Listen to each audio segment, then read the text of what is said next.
Apologize to anyone in attendance for a slight delay. We're going to go ahead and get this meeting started. This is the regular monthly meeting of the Zionsville Board of Parks and Recreation for Wednesday, September 10th, 2025. We'll go ahead and do roll call. Chris Barksdale. Here. Kimberly Lane. Here. I know Doug Tischbein is not going to be joining us today. He is traveling currently. Matt Milburn. Here. Chad Dilley. Here. Anna Shepal. Here. And Ryan Cambridge, I'm here also. First order of business is the approval of the minutes from the prior meeting. Has everybody had a chance to look over those in the packet? And if there are any questions, now's the time. Otherwise, I'll entertain a motion to approve the minutes as presented. Do I have a second? Second. All in favor say aye. Aye. All opposed, same sign. Motion carries. Public presentations and comments. Is there anyone joining us today from the public that would like to say anything to the board before we get started? Do we have anybody online?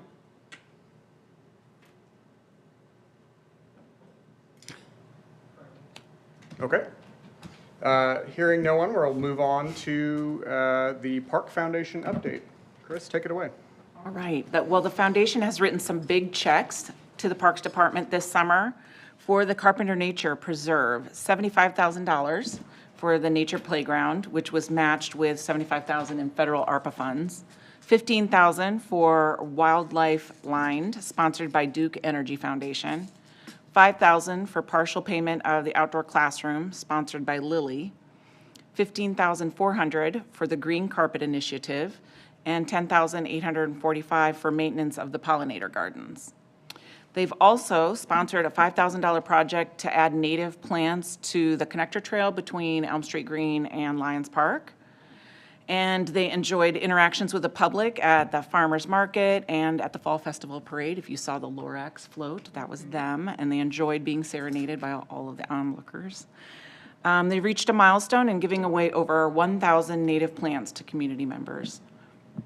And finally, want to remind everybody that the second annual fundraising breakfast, Parks and Pastries, will be on Friday, October 3rd at 8:30 a.m. at Holiday Farms. The keynote speaker will be Doug Bowles, the president of IndyCar and the Indianapolis Motor Speedway. So put that on your calendar, and that's all I've got. Okay, thank you. Certainly appreciative of all the work that they're doing. It's great to have a partner like that in the system now. So keep it up. Appreciate it. Jared, we'll move on to staff reports. Thank you, Ryan. Good evening, Board. Just a couple of items to highlight from the Superintendent report. In August, we held an end-of-season all-staff out at Mulberry Fields. Staff were able to celebrate the successes of the summer season, as well as utilize the Mulberry Fields pickleball courts, which I now can say that I've played pickleball and I get it. So that was a great outing for the team, and as we got through our busiest season and look forward to the fall and winter seasons. August 13th, the Turkey Foot Pedestrian Bridge and Holiday Red Pedestrian Bridge officially opened to the public. So with their opening, we have now opened 0.7 miles of rustic trail that extends to the west of the Red Bridge over Eagle Creek. So hikers, cyclists can utilize that corridor, and we just ask that you stay on the gravel. On the west side of the bridge, it is private property on all sides, but a new addition to our trail system that is now officially open to the community. In the month of August, the maintenance department created 261 work orders and actually completed 264, so catching up on a couple from the previous month. 184 of those were preventative. One of the key achievements of the last month was the maintenance team repaired and replaced the crosswalk signal at 400 South on the Big 4 Rail Trail. That has repeatedly been struck by, I'm guessing, large equipment. So this time it was actually taken out, and we were able to order replacement parts and put that back on. Natural resource team have been busy watering in our parks because summer is still here. The natural resource internship for 2025 sunset as our intern Charlie went off to IU, leaving behind a planting plan for the riparian corridor between Elm Street Green and Lions Park. So we will present that to the Lions and look to implement those suggestions for native plantings along that trail connection. That is the project that Chris mentioned that was sponsored by the Zionsville Parks Foundation. So we do have $5,000 towards that restoration work when we begin that. But the first step is to remove the invasives. So there will be an upcoming weed wrangle where we'll ask the community to help us with that. One last thing I wanted to highlight, that our trail counter outside of Town Hall is now successfully operational. We had some challenges with it since about January, but we have replaced the components necessary to get accurate data. So in the month of August, we had 24,603 trail users stop by Town Hall. 11,272 of those were cyclists, and 13,331 were pedestrians. So now we have accurate collection of our trail use and data at one point. We can use that for future grant opportunities, as well as just communicating how much our community utilizes and beloves our trail system. And that is all from the superintendent report. Okay, thank you, Jared. We have the wonderful Mindy Murdoch in the audience as well. Do you want to give us an update on recreation? Hi. Good evening, everybody. All right, so just a few things to highlight in August, and then I also have the summer camp final report for you. We'll go over that one a little bit. So in August, we had 1,296 walk-ins to the Zionsville Nature Center. We did 22 programs throughout the month, so a little less than during summer camps, but still quite busy for us. Kind of the big highlight for August was Creek Week. So we did have programming through Creek Week, such as our Creek Week Scout Day. We had a Creek Stomp, but the big one was that Saturday, the 16th, we did our annual Creek Cleanup. So we had 51 volunteers show up, and they removed 720 pounds of trash out of Eagle Creek. So it's still, they're still out there. I don't know how we keep finding stuff, but it's still out there. Just a real quick highlight, this weekend is our Love for Lincoln event with our brick pool. The last day to purchase an engraved brick, if you are thinking about it, is Sunday, September 14th, and then that'll be it.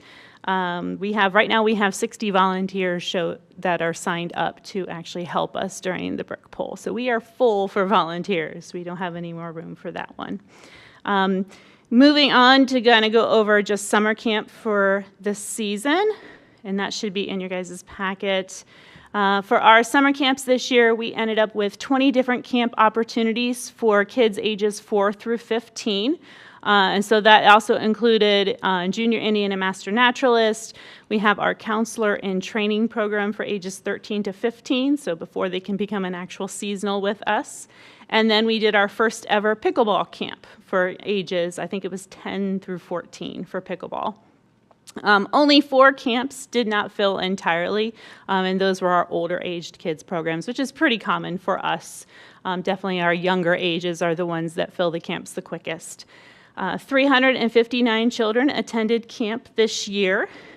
We brought in, with camp fees, $23,832, and I'm happy to say after paying for all of our seasonals and our camp expenses, we ended up doing very well and making a good profit that we then use for other programming throughout the year. Just a few changes that you'll see for next year. We are looking at changing our camp fees so it won't cover just our seasonals, but actually our naturalist and rec staff. So we're covering all staffing costs during our camps for that one. We're looking at adding in more recreational opportunities as our rec program coordinator, Sally, will be here for a full year. So she'll have an opportunity to plan out her summer camps for next year. We are looking at, I am actually going to become certified as a Junior Master Gardener leader. And so we'll be offering a Junior Master Gardener camp over the summer. And then we're looking at doing an adult summer camp.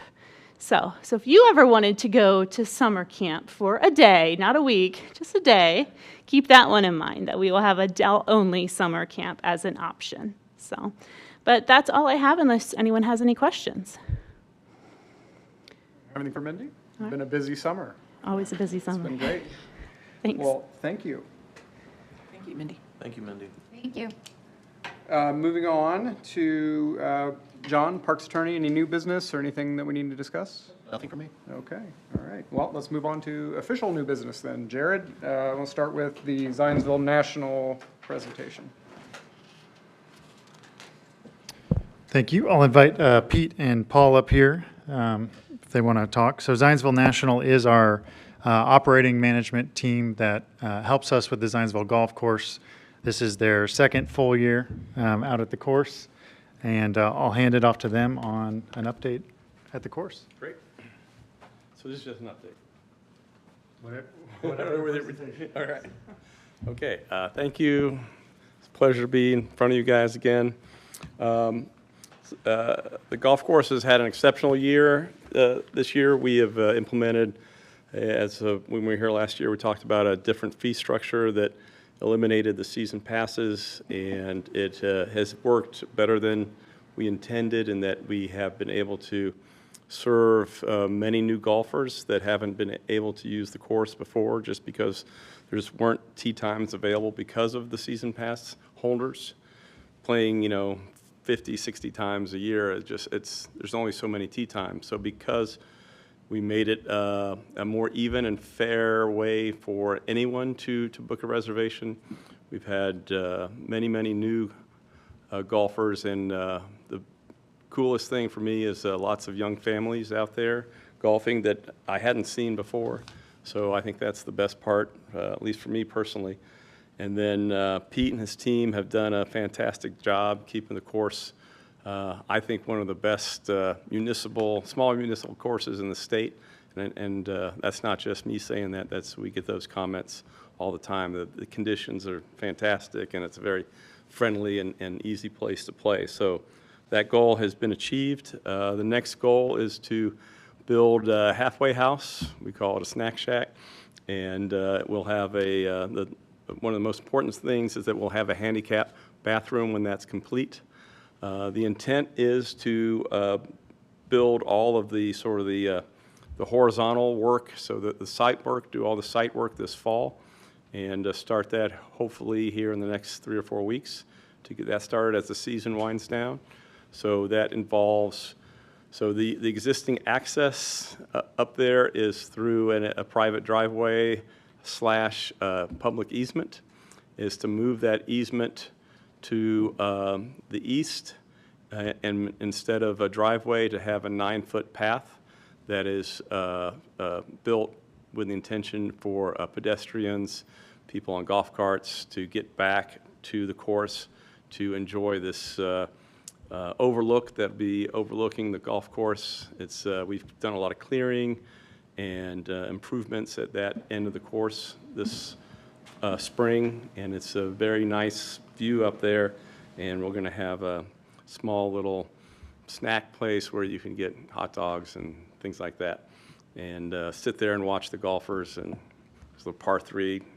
Fortunately, I don't golf anymore. So this is the intent is to the budget is $267,952 to build this facility, and as you see up there. And then so we intend to spend half of that this fall and the rest of it this spring building the building itself. And what we're looking for is to tap into the, what do you call the fund now? 6607. The 6607 fund per the lease agreement. And so we would intend to spend, let's call it $134,000 this fall. So we'd be looking for half of that, roughly $67,000 from that fund, and the same next year when we complete the building in the spring. And so that's what we're hoping to get an approval from the board, hopefully tonight. Did I get it all there? Is that, Pete, you got anything? No, just I agree with the structure we have now and all the new players. I mean, I look at the tee sheet multiple times a day, and it's so fun to see all the new players, new people that I haven't seen on there. I can definitely say that there's been more women that have been playing together out there, and more families, which is really neat to see. especially this time of year. We still, where in the past it's been the same people coming in over and over, we are now seeing new people during the week, even when school's going on. I've just been very pleasantly surprised as to how many people are coming out still. And we got the girls out there, the girls' middle school team. They played yesterday and today. They are just elated with their new situation out there. I want you to remind them what that is with schools. Yeah, they don't pay anything anymore. And what we asked of them is to just kind of tighten up what they were doing. And we've worked very closely with Kelly Antcliffe, the coaches, and it's just been a really, really good. Before it was a tad bit contentious, and now it's just a fantastic relationship, and we really enjoy having them out there.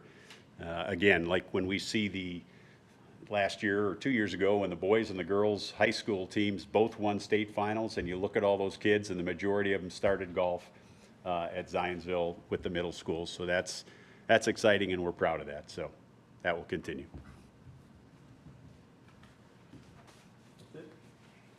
Jerry, do you want to, before we kind of get into talking about this, maybe just kind of give us the cliff notes again on the 607 fund and how that fund relates to the agreement we entered into with Zionsville National as it relates to their management of the course? Absolutely. So within the agreement with Zionsville National, they do have the opportunity to co-fund capital improvements to the golf course, utilizing funds within that Fund 6607, which historically was the enterprise fund when we were running the golf course. So they have the opportunity to request up to 50% of a project with that, and that is capped at $100,000 a year. So within that, it is the board's discretion to oversee those funds and decide how they're allocated for these projects. This project was approved in 2024, and that is why within this year's budget, we do have $100,000 allocated towards it. Was it approved for a certain dollar amount in 2024? Yes, the request was just at the $100,000 for the total project for the 2025 budget year. Yep. So the request seems to have gone up around $31,000 since that conversation in October of 2024. And that's the total request, not just 2024 and 2025? Correct. Yep. So there's a $30-ish thousand increase over what we were anticipating in '24. Correct. Do we have a sense of, is that just as a result of learning more through the design process, or can you give us a little sense of where that's coming from? A lot of it is the cost to bring the utilities in and move the easement from the driveway to build a new easement. Because when the original budget was the building, we thought we would just use the existing driveway. And given the fact that we're going to be increasing the traffic on that, we wanted to afford the neighbors some privacy and move that easement. And if anybody's ever been down that easement, I don't know if you're familiar with the Pittman's house there at the end of the road, but when you walk down that driveway, you are from here to the TV screen away from their kitchen window. So it's not conducive to have people walking back and forth. I'd be uncomfortable walking down somebody's driveway, even if I knew it was an easement. So I think it just makes it more attractive to both the public and a benefit to the existing homeowners, on both sides. And our goal is to involve the community in this, get them to, we're only blocks from the bricks, and for people to come down, enjoy, we're gonna have, at least four top tables there where people can sit, enjoy the golf. It overlooks all the Asian honeysuckle has been cleaned off, looks down, there's a fountain now in the pond, all the trees have been cleared out of the pond. So it's really gonna be a neat place to sit and come watch the golf. You'll be able to see holes 5, 6, 7, and 8. And the people we've talked to, they're so excited about coming out, bringing their kids, and just watching golf, coming for hot dog. We're gonna do hot dogs and maybe beef sandwiches and, coffee in the morning. And there's been a lot of energy around it, and we're really excited to move forward. So I remember this from last year when we did this, so just so I understand what we're doing tonight, are we just changing the number from 100 to 130? Or did we approve 100 before, now we're doing something totally different? We could do it in two pieces. We could just ask for the 67 this year and then come back in the spring and ask for another 67. So however you guys, if you can do 25 and 26, that's great. We can do it one time, or come back in the spring and ask again.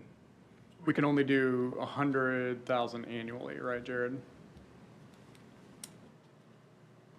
That is correct, per the agreement. And that's also all that was allocated with that fund for this year. So it would either require an amendment to that rule within the agreement or an additional appropriation from town council.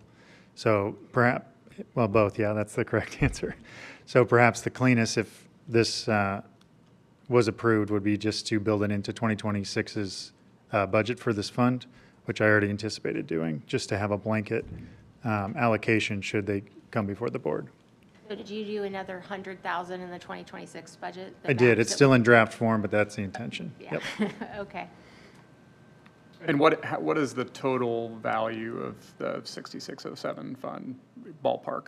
I believe we're right under 300,000. And so annually, that will receive 10% of greens fees or a minimum of $50,000. That $50,000 is divided between recreational programming and going into that golf course fund. So beginning this year and moving forward, that'll be a 50-50 split. So $25,000 annually being reinvested into that fund. So that's important to consider for the longevity and capital planning of these requests. So then after this project, we would have how much left in the fund? If we reduced it by 130, we would have just north of 200 and some thousand, so 240, 250. Do we have plans for those funds or?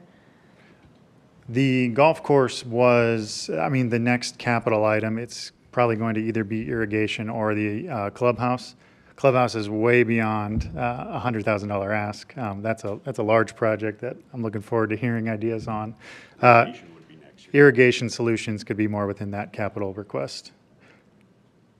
And still leave some funds that could grow after that. So based on the, I guess, short-term need for irrigation and long-term need for a clubhouse, we would see the funds left in the fund being sufficient to cover those needs of Those irrigation. immediate needs, yeah, yep. But then it would definitely be in a rebuilding period after that. Fundraising. Talk me through bidding process. So I saw one bid in there. How many bids did we receive on this? I'm sorry. Typically, that's a summary there. Typically, 2 or 3 bids per trade is what we're getting. I know some of them we get more, some less. But just Strongbox was the only one that bid, the only one that coordinated all the So, bids, yeah, right? we just act as construction manager. We don't do any of the trades ourselves. They're all bid out. What did the other bids come in at? I think originally we had, we were like at 300.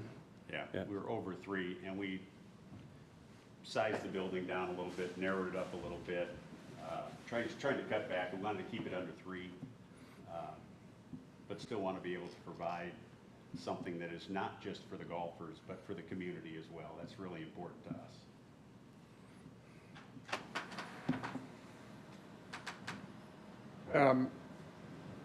John, as they're a private operator of the course and not a municipal entity, they're not bound by any of the municipal procurement requirements. Well, actually, per the agreement, if they're using town or park board funds to fund a capital improvement, then they do have to comply with Public Works bidding statute, which is 36-112.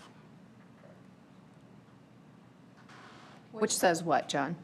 You essentially have to, so there's a certain amount of notice period that you have to have after the design's done. It's really a design, bid, build, project delivery model. So once the design is complete, then you put it out to bid, you have a notice for bidders, and then you have to advertise a couple times, and there are time periods associated with that. Then you get sealed bids, they're opened, and you have to take the lowest bidder.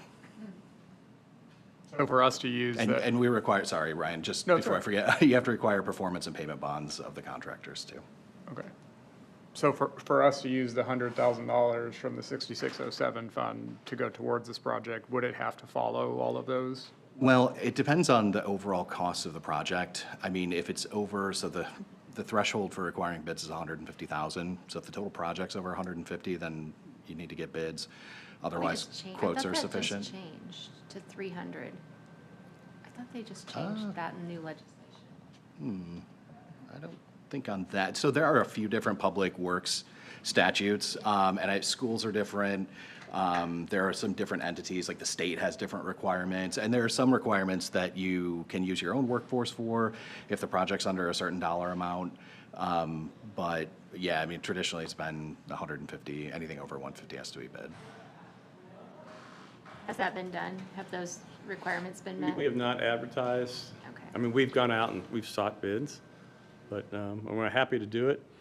I fear that it'll be actually quite a bit higher if we do a public bid process, just the nature of municipal bidding and the way it works. And, I mean, if that's the case, then, I mean, obviously the sums that we have spoken with, if we do this, it will bind them to submit the same pricing for them to get the work. So it'll be more work on our part, but we're happy to do it. Yeah. I think, and it's not to put more work on your part. I think it's something we have to do, right? I think for process I'm policy.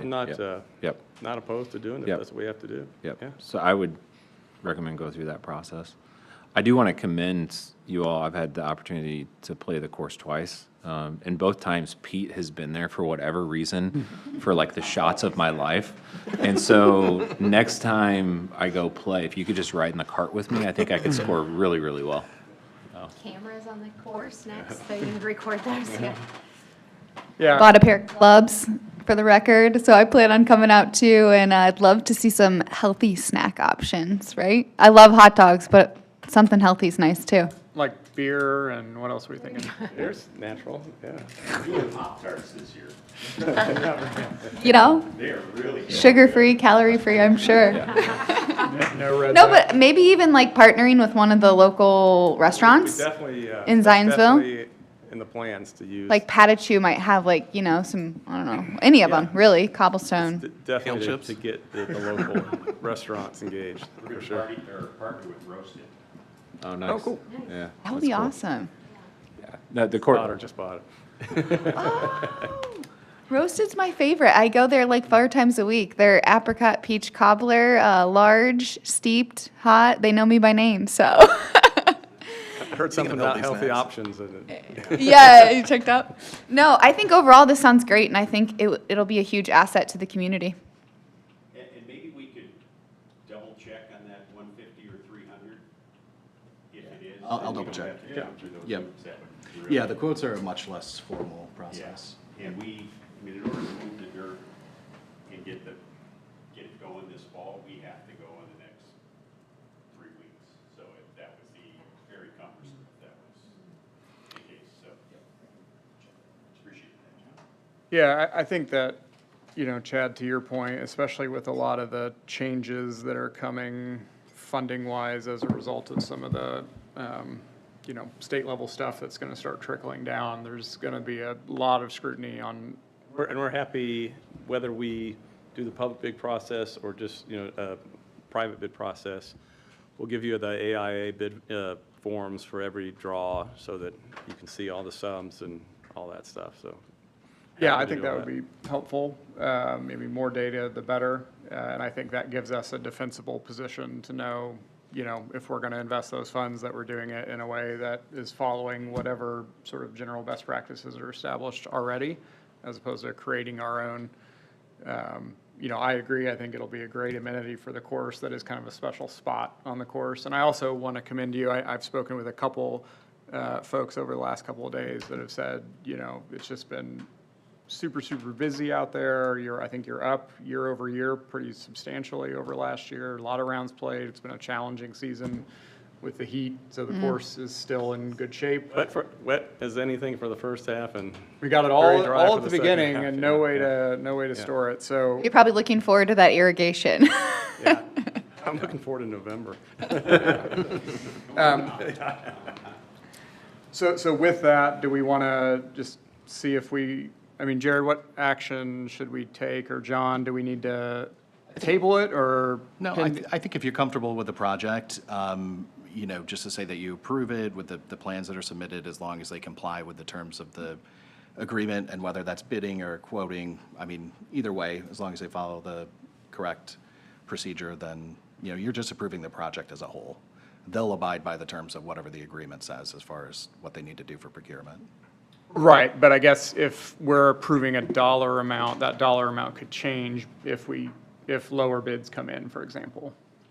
Well, It- yeah, it can't- lower. Yeah, I mean, you could approve as to. Well, it can't go above 50% of the total project anyways, even split between 2 years per the agreement. So there would be some cap if the cost went down. Okay. Because the other thing too is I don't think we have the ability to approve something for fiscal year '26 as this board anyway, and I wouldn't feel comfortable doing that, knowing that there probably will be other members as well. So, so tonight, are we only then sort of approving if we would want to, the project and the $100,000 that was already allocated, and taking no action on whatever the delta balances that may come up in '26? I think that's one option, or alternatively, it could be to approve adjusting the 2025 allocation to the 66,988, and then allocating or committing to 66,988 in fiscal year 2026 pending approval from town council in the non-DGLF budgeting process. And we could do like a not to exceed for 2026 in case bids come in? Yes. Because I think the general, I think we want multiple bids. Yes. I think that if we're, just the scrutiny that's going to be on us and every other department, we're going to need to, I want to follow whatever the DPW process is. I know that's going to be a little bit of a burden, but. You also have a good point about there'll be new, other people on the board to approve, but at the same point, it's hard to approve half of a project and then not approve the second half. Like a tent, concession tent. Yeah, exactly. Yeah, so I think that's, I guess where does that leave us with just approving the? I think alternatively, they could, if it's under contract. John, what do you think about the encumbrance of funds associated with the contract? Well, the problem is we can't go over what's appropriated for this year. So we Correct. could never go over the 100. So if we allocate to the 66,000 this year, and they can encumber the difference, which would be 33 something, the risk would be on them of the difference between that 33 and the full 66 next year. So I guess it's up to Zionsville National if they would want to accept that risk. So then we'd be spending essentially the whole 100K, but we're pushing it over 2 budget years. Committing to the full 100,000 at this point, but not committing to the 130 until certain assurances would be within the budget and then the 2026 board.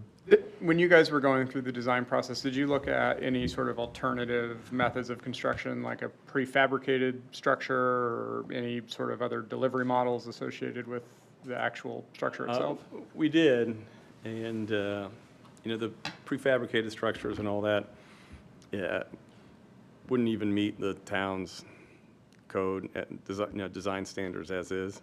So rather than try to get a variance for doing that, we just said, let's make it fit the code and the nature of the area. So we really didn't want to go there and create ill will on somebody's part.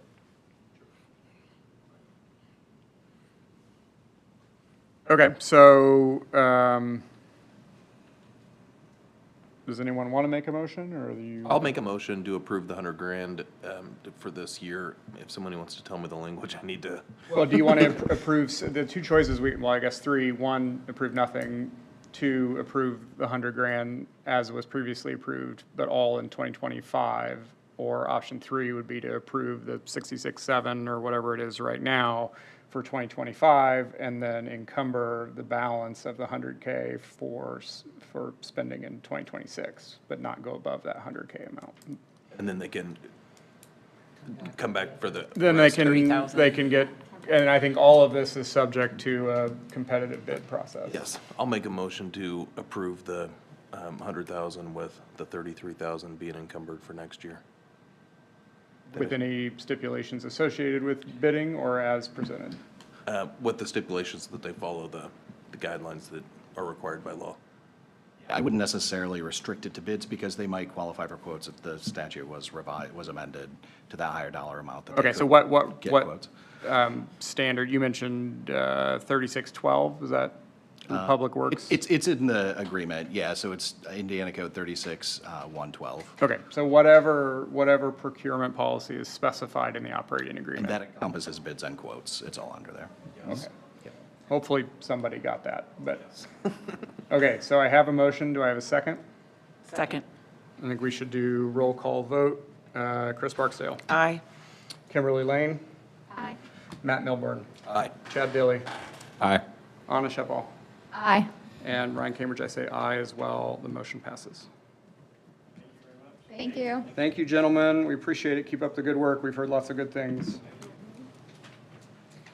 And I think just as a general comment, whether it's, the golf course or any other project we're doing, right? I think that's kind of been a theme, is a competitive bid process, right?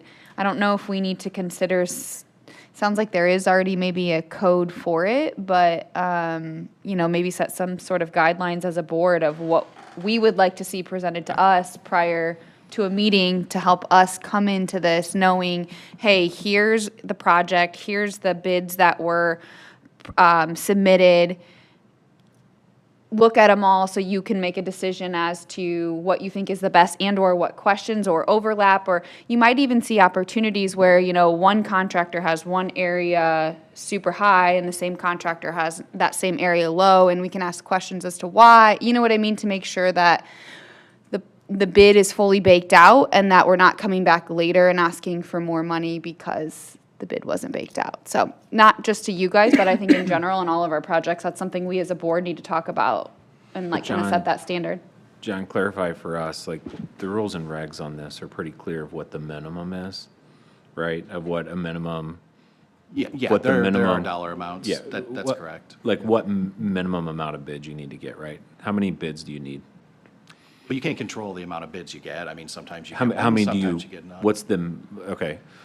what's the minimum requirement to meet rules and regs? As far as requiring formal bidding, it was 150, maybe it's 300,000 now, Yeah. because they do change that occasionally. As long as I've been practicing, it's been. Because where I'm trying to go with 150, this, but- Anna, is, are we all comfortable with what the minimum requirement is, or are we trying to go above what the minimum requirement is? So let's level set first. What's the minimum requirement required by code? Unless it was amended, it was 150,000. Anything over that requires bidding. Now, we're talking for capital projects, public works projects. This doesn't apply to services contracts. So if it's just a straight service contract, like you're hiring an architect, that actually doesn't require any competitive process under Indiana law. So you can hire the firm that you're comfortable with, that you know, that you have experience with. So I think I know what you're trying to get at, Chad. So specifically with this, what you're asking related to the Indiana code, that would be for public works projects up to 150,000.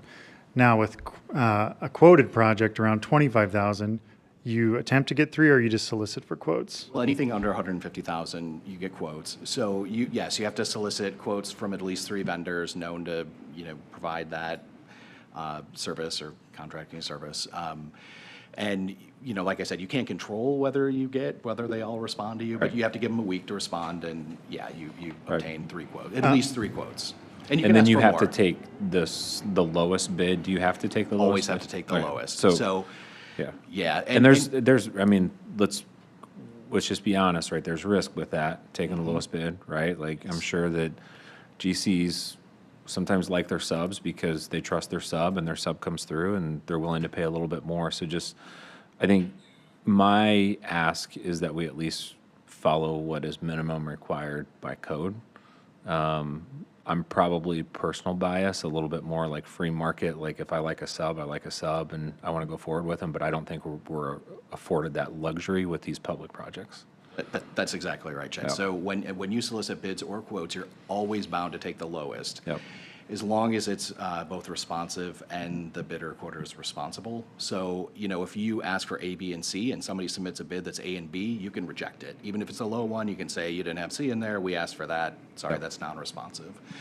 Or if you get a bid or a quote from a contractor that maybe you've worked with in the past and had a terrible experience, and they, breached the contract and you had to terminate it, or they're on the suspended or debarred list, then they would be a non-responsible contractor. You could just not take their bid into account as far as which is the lowest. But once you enter that process for bidding or quoting, you're bound to you have to take the lowest one by law, as long as it's responsive.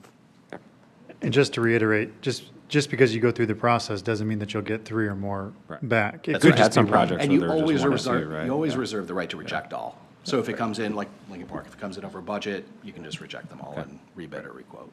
But the advertising requirements are what? It's required. Yeah. Yeah. So, So Anna, are you thinking we need to go above and beyond those standards, or do you feel better about after hearing those standards? I mean, $150,000 is a lot of money, and a lot of our projects come in under $150,000. So I would personally like to see every project we have, whether it's a service or a $10,000 bid for a contract, be bid out. I don't really see why we couldn't, right? There are a bit more formal requirements when there's bidding. So quoting is still a competitive, under state law, quoting is still considered a competitive process because you're still going out and seeking that. When you ask for bids, there are some contractors, if the job's too small, they're not going to go through the trouble of bidding it. They just won't submit anything. Whereas if you call them up asking for a more informal quote, they might be more likely to respond to it. Generally, when you bid something, like I said, you have to require bonds. Maybe they don't want to worry For a small about getting project, bonds. they would just Yeah, say for it's small not worth projects, the it's just headache, not we're not worth gonna do it. Yeah. Yep. Yeah, I think what I'm getting at is, one, we want to make sure we're fiscally responsible and we're considering all of the people who are capable of completing the project. But also, it seems like a lot of times our projects end up needing more money, right? And so is there an opportunity by going through a more competitive process and comparing bids to make sure the contractor fully understands the scale of the project and all the costs have been considered, and 6 months later, they're not going to come back asking for 30% more because they just came in at the lowest, right? You're actually, so when you enter into a public works contract, there is a maximum. You cannot go 20% over what the contract price was for change orders, but unless there were unknown conditions. So if you get out to the site and there was just something that they couldn't have Sure. known, then you can go over that. But you can't go over 20% of an increase on change orders. I don't know, what are your guys' thoughts on this? this is something else we're exploring right now, because this is as you already said, right, the kind of the crux of low bid. Use Overly Warman as the example. I'm not pointing fingers at you, because it was done prior to your time, but Overly Warman Park, numerous additional costs that were incurred as a result of really selecting an unqualified low bidder. Yeah, Price exactly. too, because they were the low bidder. So I would agree that those are all things we should take into consideration, and we would expect probably multiple quotes, more so than multiple bids. But I think Smaller project. Yes, I think it's good for us to be able to ask those questions and not necessarily require them. Right. Well, and on larger projects, the other thing that we are exploring now with Lincoln Park is a different delivery model. So a BOT, and this would be like Doug's moment to shine. Right, So yeah, I where will- are you, Doug? I will channel Doug Tischbein. But, a BOT model, the procurement's different because it's not a low bid selection, it's a qualifications selection. So you select a contractor based on qualifications, and then you work towards like a GMP. It's just a different process, but it gives you the ability to essentially not select a low bid.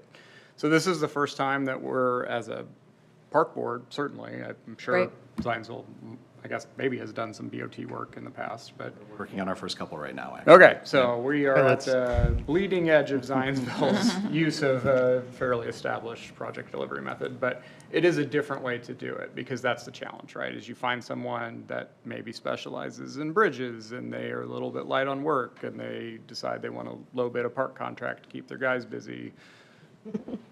But they meet all the requirements of and then we're obligated to select their bid, and Yeah. then we deal with it, right? So, just very valid point. I think all good talk. I just was, as we look down the agenda at the financial stability of the Parks Department, right? I think there's an opportunity here in our quoting, bidding process to just make sure we're getting that right. And I think you're talking everything, not just capital. So Correct. I have utilized a one-pager in many different park systems of showing that. That'll be accompanying every park board request moving forward. Perfect. That's great. But I will say that the town is working on an update to its financial purchasing policy. I was kind of waiting on that, and then we could decide whether we want to increase beyond what the town will establish. But that's been forthcoming for most of the year. But every park board packet moving forward will show a spreadsheet of the different bids collected for it. Or quotes, sorry, both, either or. It's and/or quotes, Bids and/or. and/or, okay. All good discussion. Are we okay moving on to the next item? Thank you, gentlemen. Thank you. The ITP grant application, Jared? Yes, so the request before the park board this evening would be whether to apply for the Indiana Trails Program grant cycle that is currently before us. The applications opened in September 1 and I believe close on October 1. So it would, we would get that packet together and submitted by the end of this month. So historically, in recent years, Indiana has benefited from the Next Level Trails program. So that has infused $160 million into communities all across the state. Zionsville benefited by receiving $1.8 million, and that is what allowed us to complete our Big Four rail trail. There is no funding allocated to that in the current cycle, so that program is sunsetting. So the remaining trail grant opportunity is the Indiana Trails program. So this will be highly competitive since all of those next level desirees are also going to be looking at this. So we certainly believe we have a strong case for this grant application. So the project proposed would be to establish the connector trail between Elm Street Green and Lions Park. It would establish 0.2 miles of new trail and would connect 1.9 miles of connected pathways between Lions Park, Creekside Nature, and Elm Street Green.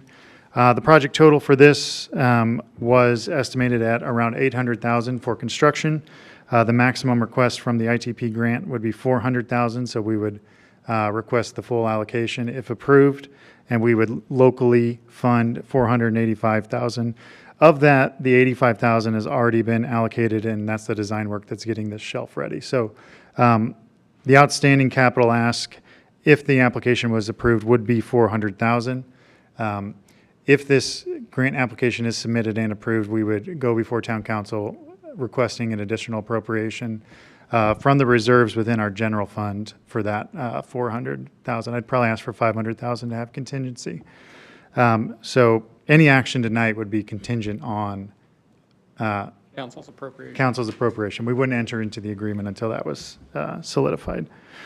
So this project, as I mentioned, would create a 12-foot accessible path between Creekside Nature at the Sycamore Bridge up to Elm Street Green. It would improve Lions Park's perimeter trail there right by the creek, as well as install some new pads for benches, seating. I will say the grant application right now is listed at $885. I'll say that'll be our not to exceed grant values. We were actually doing some redesign recently and we've removed a wall. So I think there'll be some cost savings and we can get that number down a little bit. Yeah, I was gonna, I mean, for 0.2 total miles, that, it seems like a pretty high price tag, but I know at the same time, we're also in the floodway. So I guess if maybe you could share with us where some of those big cost contributors are.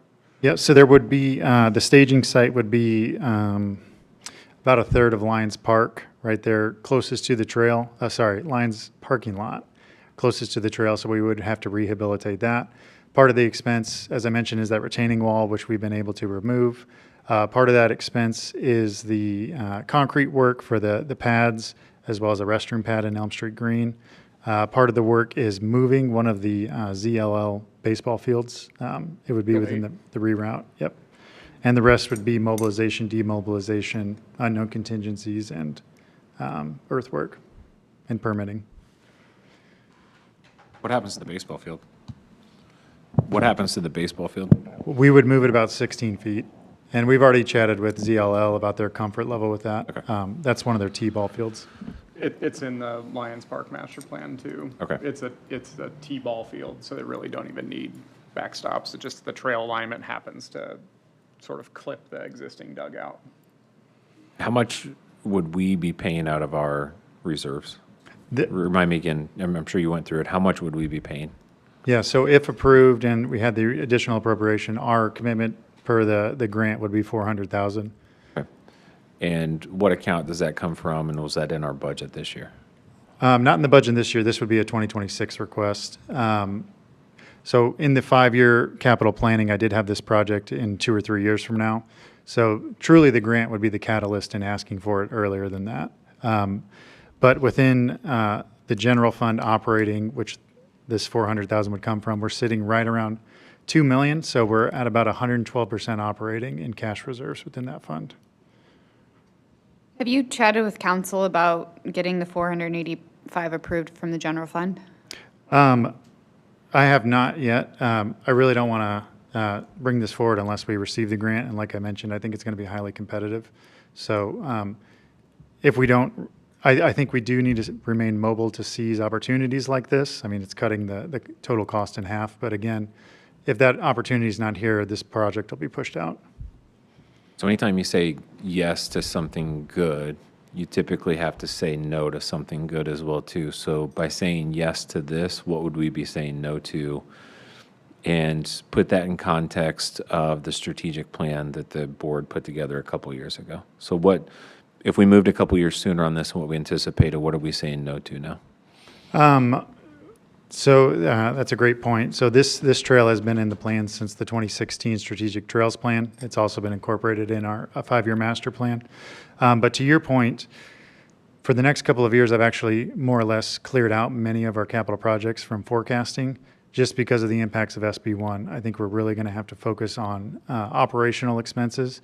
And if there's opportunities where it makes sense to pursue, that's when we'll capitalize on them. But to your point, Holiday Nature Sanctuary, which would be a 48-acre park just north of the trail we just talked about on the Red Bridge, that's been in the queue for about 10 years. Carpenter pushed it back recently, but that's been pushed out beyond 5 years at this point. So Jared, just to make sure I understand, by doing this early, we have access to $400,000, which is about 50% of the project, that if we don't do this now, we, the Parks Board, will bear the whole cost at that point? Someday. We're not committing to any capital project right now. Well, in 2 or 3 years, or whenever it's in the master plan? Whenever it actually is adopted into a budget, yes. Yep. Okay. So this hasn't been adopted into the budget at all then? This capital request? Yeah. No, because it would Got be it. a future fiscal year. So Right. we would be basically approving, basically telling him, we want you to apply for the grant, and if they get the grant, then he would go to the council and say, we've gotten this, will you And appropriate the the council money? could still say no. And they could still say- say Correct. So I think But that, we would at least say, well, we applied for it and we have it. yep. And I think that's an important thing to mention, that contingent on funding from town council. But if we don't approve this motion or the request tonight, you can't apply for the grant, and we just. I wouldn't, Then it just yeah. immediately pushes regardless. Yeah, right? it seems to me that, just from my own opinion, is it's an opportunity to get half the cost, and if we don't get the grant, doesn't matter anyway, and if we do get the grant, it's still up to the council to Right. decide, hey, is this a good enough deal for us in the budget or not? Well, and like you said, there may be opportunities for cost savings. in the- Right, and this isn't entering into the grant agreement, this is simply just the application. So that would still come before this board, and that would be contingent on council's approval, and the dominoes would be falling. Government's fun. Contingencies all the way down. Yeah, I think that makes sense. I mean, I motion to approve. Okay, do I have a second? Second. Okay, all in favor, say aye. Aye. I vote aye as well. All opposed, same sign. Okay, the motion passes. Fingers crossed. That would be a great connector. You know, as we think about maximizing the impact of our park system with fewer dollars, a lot of times the ways you can do that are by better connecting stuff that you have. You know, so if this connector allows for really easy and ADA accessible movement between Elm Street Green and Creekside, essentially, I mean, that's a huge win for everybody, including Lions Park. So, And it, you know, definitely not a replacement, but it's in an area where there's not a sidewalk on Elm Street. So many families use the road to walk between the parks currently. right. Okay, next order of business, moving on to old business, financial sustainability policy. So I kind of prefaced this in previous months that this was coming. This has been on my mind since, or really since I got here, but the urgency to implement some kind of framework has been expedited, obviously, in this fiscal year and moving forward. So this evening, I'm not necessarily asking for a motion to approve the resolution, simply a dialogue and comment and feedback. And we would hope to adopt next year's fee schedule at the November meeting. So that's kind of our timeline for actually implementing things fully. But I just wanted to provide an overview of the document that was within the packet and talk about some opportunities we have before all the coffers are out to really look proactively at the future, not only at our programming and our services to the community, but also our capital expenditures, capital replacements, and just maintaining the same level of service that we have today into the future, knowing that we have 2 other townships that we're trying to one day grow into as well. So a lot of exciting challenges ahead, but nonetheless, if we go in prepared, we'll have a better chance of reaching those goals. So I just wanted to remind the board and community of the mission of the Parks Board as from the last, 5-year master plan. So the Zionsville Parks and Recreation Board will create a comprehensive park system to serve its residents. The board will improve the community's quality of life by creating opportunities for active lifestyles with recreational experiences to meet the needs of all ages and abilities through an interconnected network of parks, trails, greenways, natural areas, and recreational programming. So of that document, some of the goals and strategies were to maintain and improve park and recreation facilities to meet the needs of the community, promote and advocate the active use of parks through recreational programming and events, promote and advocate the passive use of parks as green spaces and ecological habitats to support the community environment, provide recreational and educational programs to serve all ages and abilities, manage and promote an interconnected park system with non-vehicular connections between parks and neighborhoods, and acquire and develop new parkland to provide recreational facilities and to conserve nature. So those are kind of our non-negotiables of our core values, missions, and objectives that we're trying to do here as a Parks Department and a Park Board in our community. Obviously, those are very large tasks, and to the level of which we can accomplish those far outseeds our financial resources. So the goal of this financial sustainability policy is to have a discussion about prioritizing those resources to have the greatest impact in our community, and then revolutionizing and having a new philosophical outlook on how we approach the other core values. So not looking to remove any of these core objectives by any means, just finding new strategies to reach them all, because they're all equally important. So within this policy, the 4 key goals are to develop a community benefits hierarchy, develop a long-range capital plan, develop diversification of revenue resources, and develop a cost recovery philosophy. So again, looking back at that list, there are several different categories which are very separated from each other. So we have future planning, we have current operations, we have outreach, we have maintaining what we have, and all of those compete for the same resources. So within this document, I'm proposing that we categorize the impact each of those initiatives can have, and we appropriately allocate our finite resources to those means. So the community benefits hierarchy would be to categorize services by fundamental beneficiaries and to prioritize our resources to meet the mission and goals of this and strategies of this board by prioritizing our largest impact. So what that means, if we look at it as a graphic, dividing our services into three categories, there's community benefit, balanced community benefits with individual benefits, and then individual benefit or exclusive use. So community benefit, that is those passive services we provide to anybody and everybody. There's no barriers to participation. It's really just available to the community. Balanced community benefit with individual benefit is more of those services that target a finite group within the larger community and certainly still provide a service, an education, or an opportunity, but it's to a more limited group. So a great example is swim lessons. So the swim lesson might only benefit the single individual that's in that class of 30, but our community understanding how to swim is going to benefit the safety of our community, less drownings, lower insurance premiums, and just a more healthy community. So looking at it at that level. And then exclusive use or individual benefit is more of those targeted services that really only benefit the direct people utilizing them. So on this next slide are a few examples of what I mean when we talk about these different categories. So community benefit, those services that provide the greatest impact with our resources. Well, that's just access to our parks, our trails, and our large community events. And I apologize for the beige color. It's hard to read on these screens. As we move up, the individual and community balanced benefit is more of our public programs, our schools and club programs, our camps, youth sports, and special events. Nobody's saying these aren't important, just the target audience for these programs is a bit more defined.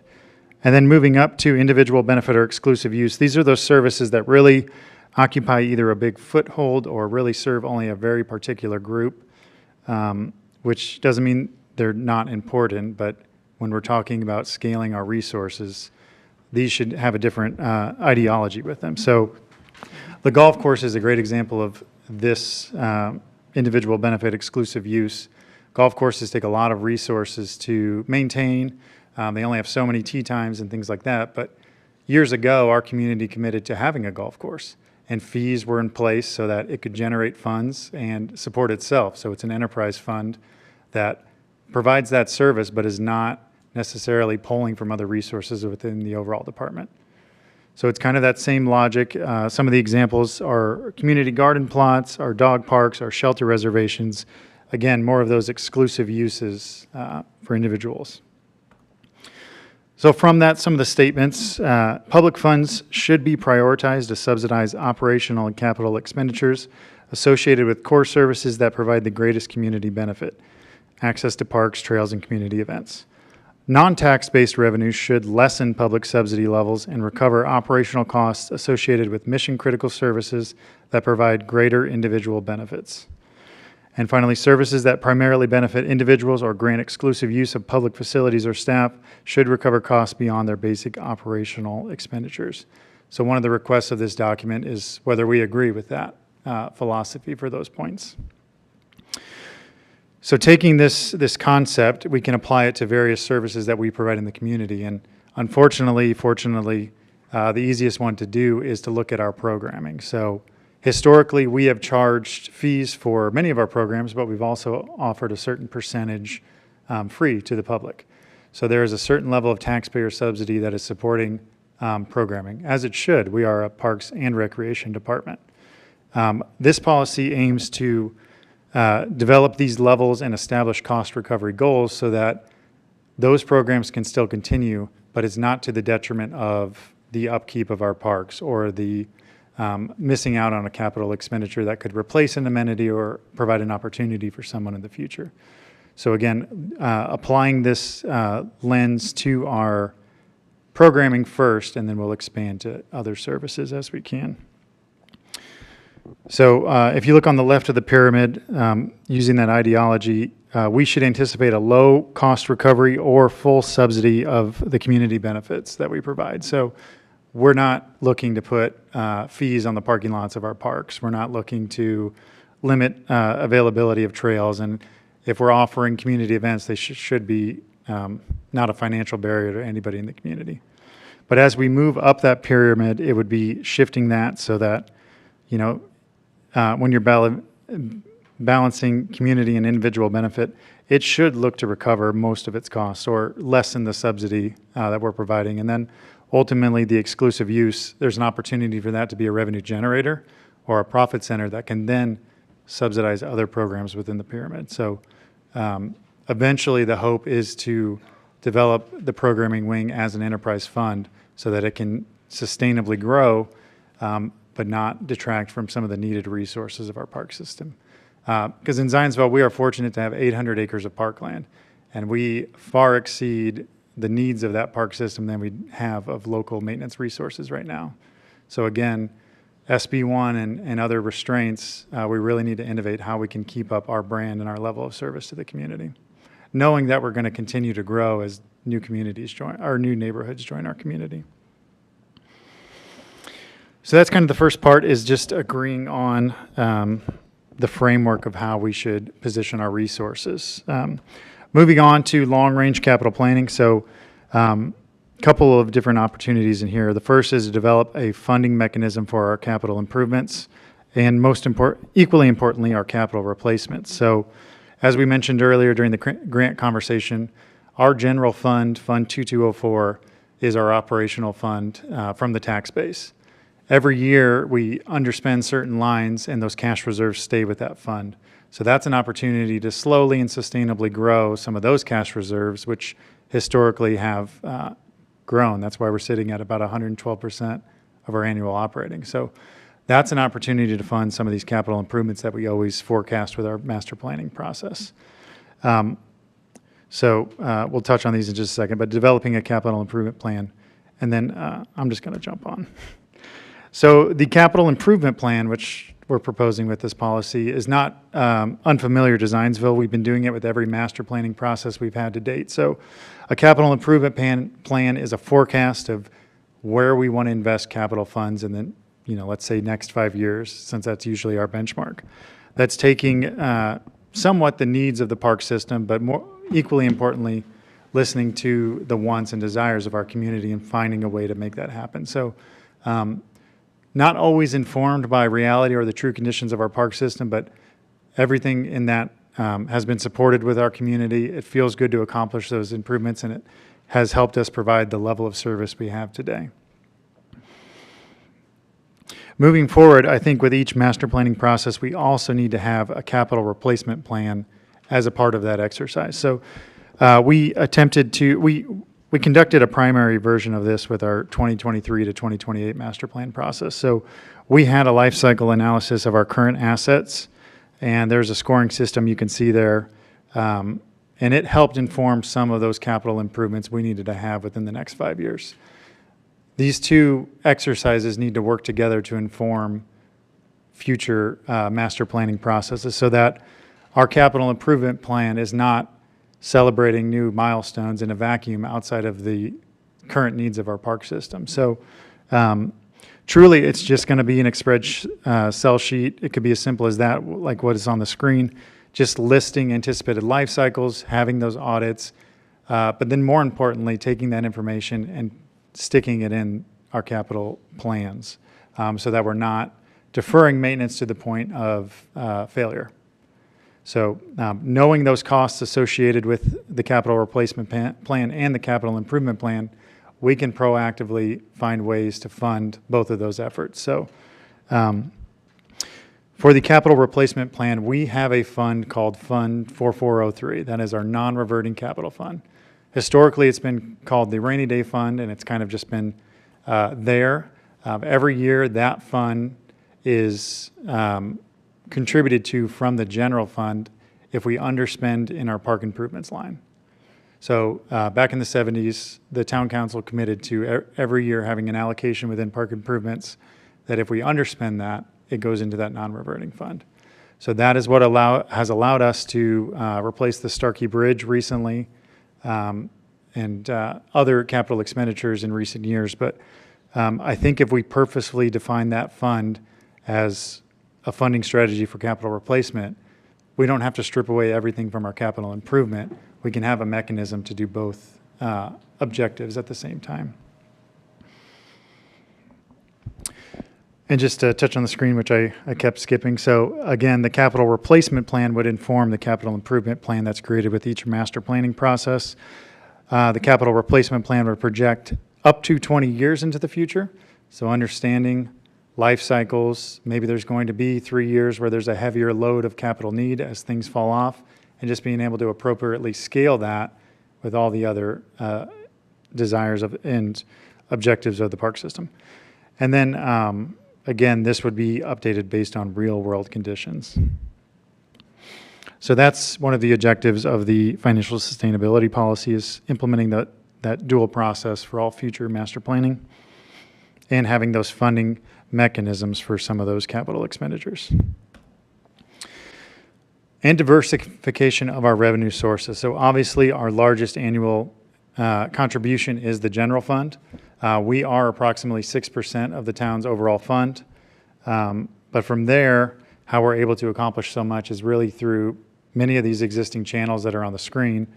But we just need to understand that we need to maximize these. So if we follow the philosophy of the community benefits hierarchy, the majority of our general fund contribution should go to the current operational maintenance and the capital expenditure planning. Grants, like the one we discussed just earlier this evening, would allow us to potentially expedite or move up a capital project and other things like that. We're never not going to go for grants if they're appropriate.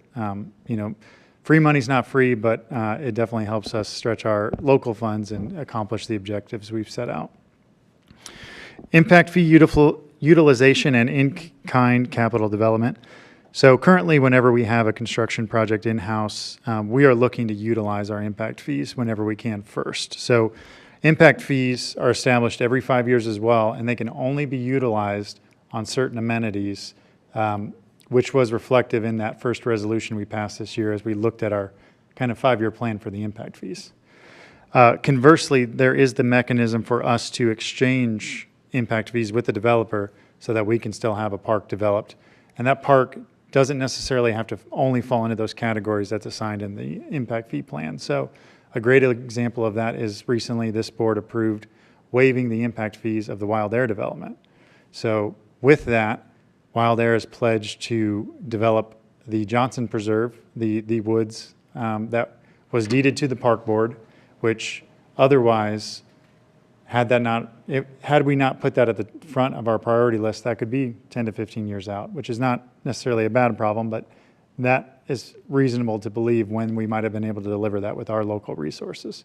So because we waived that, that park will be there day one, not only for the Wild Air residents, but our community at large. So just understanding that we have that ability to utilize those funds, not just in our local coffers, but to leverage them to benefit the community. Sponsorships and donations. We have, I would say, an incredible response to our sponsorship packet every year. So we're finding those partners in the community that have either experienced our programs or want to support them, and they're helping us subsidize some of those costs associated with operating that. So we'll continue to leverage that, and donations. They've helped build our park system. 60% of our park system was donated to date. In addition to that, it's developed many different amenities within our park system. We have a Parks Foundation that continues to help us in that effort as well. So again, leveraging those revenues as we can to still meet our mission criteria. And then enterprise and advertisement revenue. So an example of an enterprise is the golf course. So it is not utilizing any local revenue or local contributions from our tax body or our other cash reserves. It's generating proceeds, and those proceeds are benefiting both the golf course as well as our programming department. And advertisement revenues, these are limited, but we also look at opportunities to advertise within our communication channels. So there are advertising spaces within our quarterly program guide that goes out. Our dog park actually has an annual sponsor right now. So just understanding ways that we can leverage our assets to bring in additional revenue streams.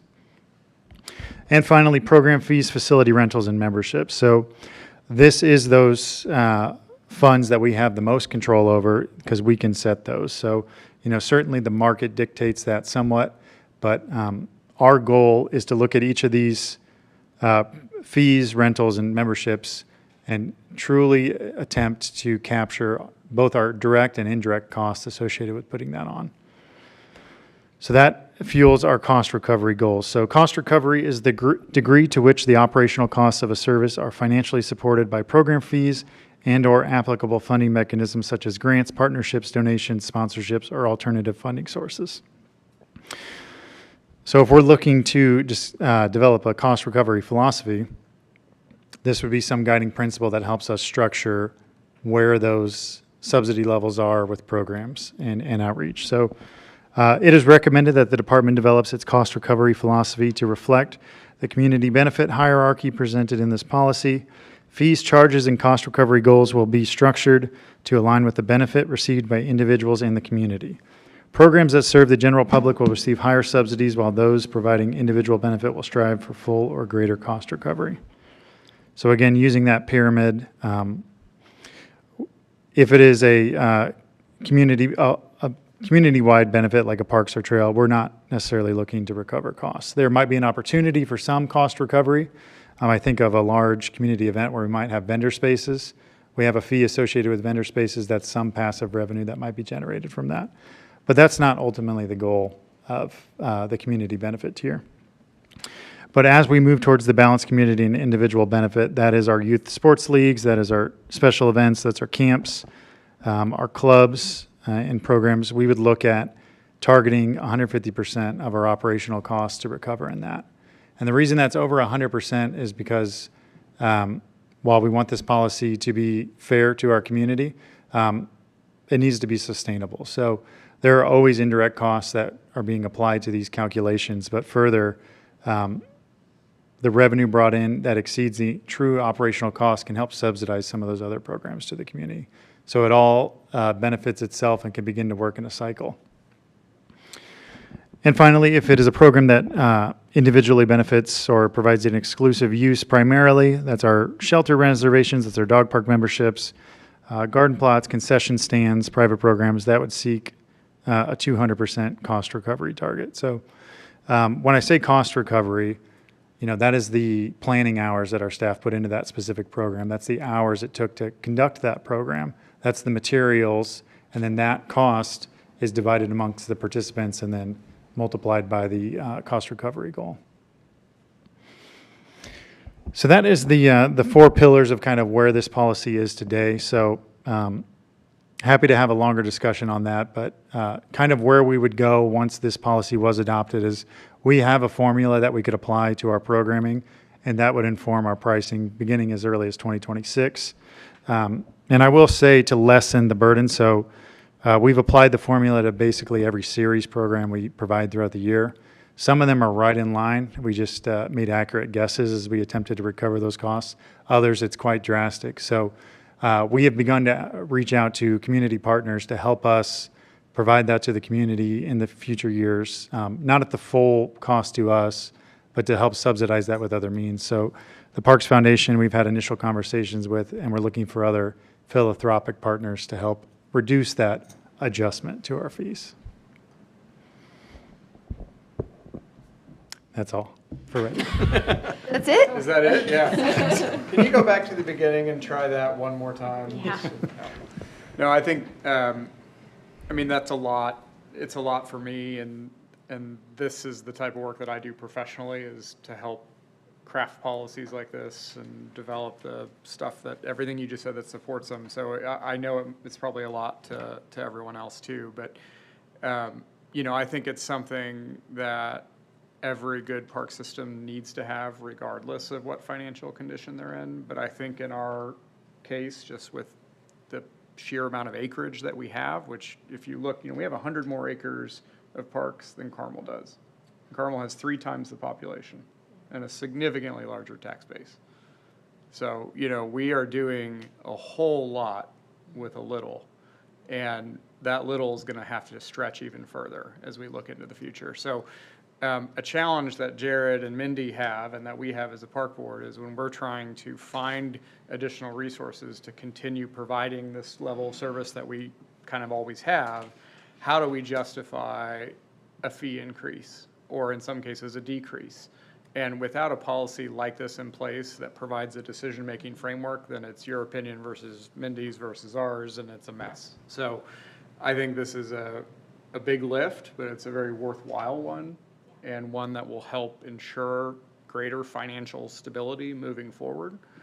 I think there's a lot, and I'll get off my soapbox here in a second, but there's a lot in here as you look at targets and trying to understand, like, well, what's the right number? Where should we be with cost recovery? And, you know, there's no silver bullet answer. Every community is different. But what I want to say is, before we get into this as a group again, I'd encourage everybody to go to the National Recreation and Parks Association, their website. They publish what they call a NRPA agency performance review. They collect data from 600 different parks and recreation systems across the country annually on all kinds of metrics, including like how much are you spending per acre, how much are you spending, you know, what's your operational budget compared to your FTE levels, what's your split of fee subsidized programs versus revenue generating programs, cost recovery, all of that. And they break it out by, you know, because every community is different, right? You could say, well, we're obviously not Carmel, we're totally different. They break it out by community size. So you can go into the charts, and we would fall into the population column of 20,000 to 49,999. That's kind of where we live in their data sets. And then they provide lower quartile, median, and upper quartile stats for all of these different metrics. So I think it would be helpful for all of us to do a little homework. I'm happy to share a link to this later, because it's pretty easy to navigate on the website, but you really can look in and see, oh, well, what are other communities of similar general size to us spending on, just like you were talking about, on new capital versus, you know, improving existing. What does that look like, and where do we fall into that? It's just a great resource to kind of see, well, where do we stack up? Because when you look at our data, there's some really significant, you know, there's some really interesting things. You know, we're half of the median FTE levels for communities of our size, and we're almost double the acreage level. You know, we're a unique community, but having a policy like this in place that's informed and defensible will help us continue to be that. So that's the last thing I'll say. And This is a lot of work. So thank you. And I'm intrigued by it, honestly, coming from another municipal group in town. My concern is like, can we use our current numbers of, you know, programs and like plug it into this model and tell us, like, this is what we earned on summer camps this year, this is what we would earn under this model. Can we do those comparisons? We can absolutely do that. That's what I've been working on behind the scenes. So, Okay. I'm just interested in what it is. Like, I with everything that's gone on with the change in property taxes and whatnot, I understand how vital it is, and this is very timely, and it's very well done. I just want to see the difference. And then the other piece is that I want to make sure that we have some caveat or some pool of funds where if there's somebody who can't, I don't want anybody to not be able to meet. And we're in a very unique community socioeconomically. I don't want anybody who is not in that same boat to not be able to participate in camp or a pickleball lesson or something else, that if there's a mechanism for us to do that and have some discretion from the staff or a slush fund to handle offsetting those things.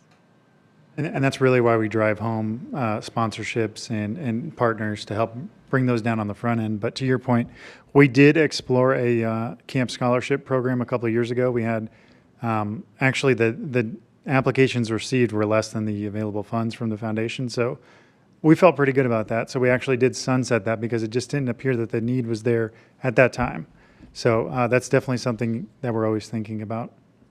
Well, I would love to, I mean, rather than sunset it, I mean, even if it doesn't get used, to know that it's there if it does need to be used. especially if we're looking at raising costs. And I don't want anybody to not be able to participate Agreed. in a tax-funded opportunity. Yeah. It's not a good look. Well, do we have a financial assistance program or policy as a whole that says if you're within some percentage of the poverty line or something that says, okay, then your fee's reduced by X? It doesn't matter what program or event or rental it is, that's a, We just historically have not operated at that level. So we did pilot, like I mentioned, the scholarship program and found that, fortunately, the need was less than the available funds. So we utilized it 1 year. I think we sunset it the second. But again, we're always looking at opportunities to find partners to reduce that cost on the front end before we even advertise the price. And that could be part of your fundraising too, or the part, like send a kid to camp or send a kid to, those low-cost things that even those of us of smaller means than the average in the group could like make a donation and send and help offset that cost for both that student or that person in the parks board or the parks department. No, this is great. I'm very impressed with the level of detail and thought that's in it, and wondering how I can manipulate it to my own case.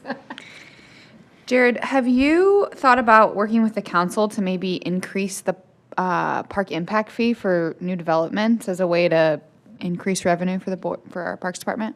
That's a great point. So every 5 years, we actually reestablish it. So next year, I'm requesting in the budget to fund that study so that we can update that. During the negotiations of establishing that fee, it looks at what you define as your levels of service for those amenities. But then the development community is at that table as well. So there's a little bit of negotiating and back and forth to find a fee that's appropriate. And then that fee goes before town council. So I think there's opportunities absolutely to discuss that further. Yeah, and if we can play a role in that, I think that would be great because Zionsville is primed for growth, right? We're getting ready to complete the new comprehensive plan, and you've got LEAP coming on in Lebanon. And, as we look down the future, I just see that being a pretty easy way to maybe fill some of that void from SB1 or any other impacts we might have. one thing I'll say that you're probably thinking is, I know we've talked, I know we've talked before as this group about park impact fees, but park impact fees are a great tool to utilize, and we did a great job, as you mentioned, maximizing those, with Wild Air, where we actually got more than our dollar worth, right? But they are restricted in how they're used. So they're a great resource for new capital development, but they cannot legally be used for improving existing facilities, maintenance and operations, or staffing. So which is why we're talking about fees also, right? Because we have to pull all these levers. Yeah. It just might allow us to maybe reallocate, right? Use our money for existing projects or improvement, and then use park impact fees for new projects coming online in our 5-year master plan. Absolutely. Especially to your point with all the growth that I think and we've done a good job as a board, even historically, most of us, of not just waiving those. Some communities kind of have a reputation for caving to development pressure and just kind of waiving those fees. And they find themselves, a lot of times, playing catch up after the fact for a lot more money. So, yeah, it's certainly an important tool to have. And we have to, by state law, right, every 5 years, we have to update the policy. So it gives us a good chance to kind of go back and revisit it. Yeah, timing is perfect for that.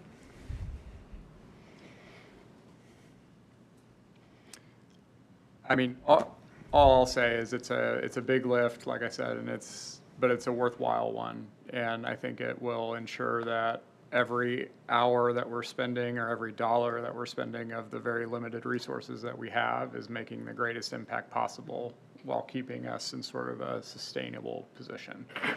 The only thing I would say is I do think as we talk about fee increases and all of that, which again, if you look at those metrics and you run those numbers, you look at, we're actually kind of landing in the middle of like close to the median on a lot of them. Some of them were like way off, like with acreage, but then there's others like cost recovery where we're actually really low.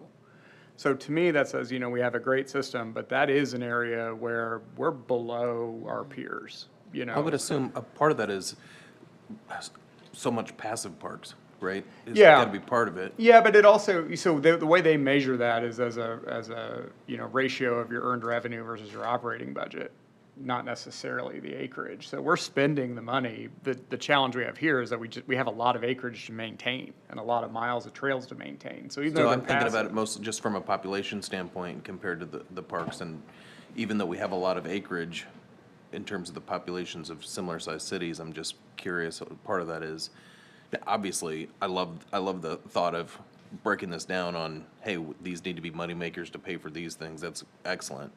But it also kind of would make sense if we don't have as many places that are charging things because a lot of our parks are not set up that way. That's exactly right. Even in a lot of systems our size, you have at least an indoor facility, which typically is a large revenue generator from a programming standpoint, right? Especially in a four-season, we're in a winter climate.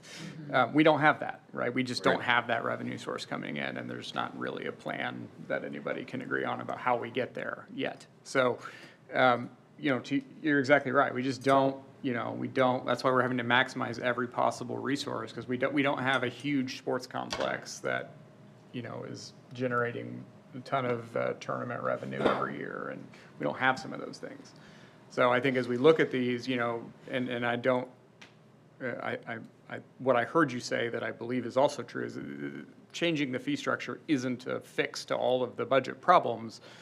It's just something we need to do to ensure that we're taking care of everything we can on sort of every level. But as part of that, I do think, to your point, Kimberly, having some sort of financial assistance policy as part of that fee structure, whether, I don't know, like we could do some research and just kind of see how other communities have handled that. But I think incorporating that into this fee structure would help us.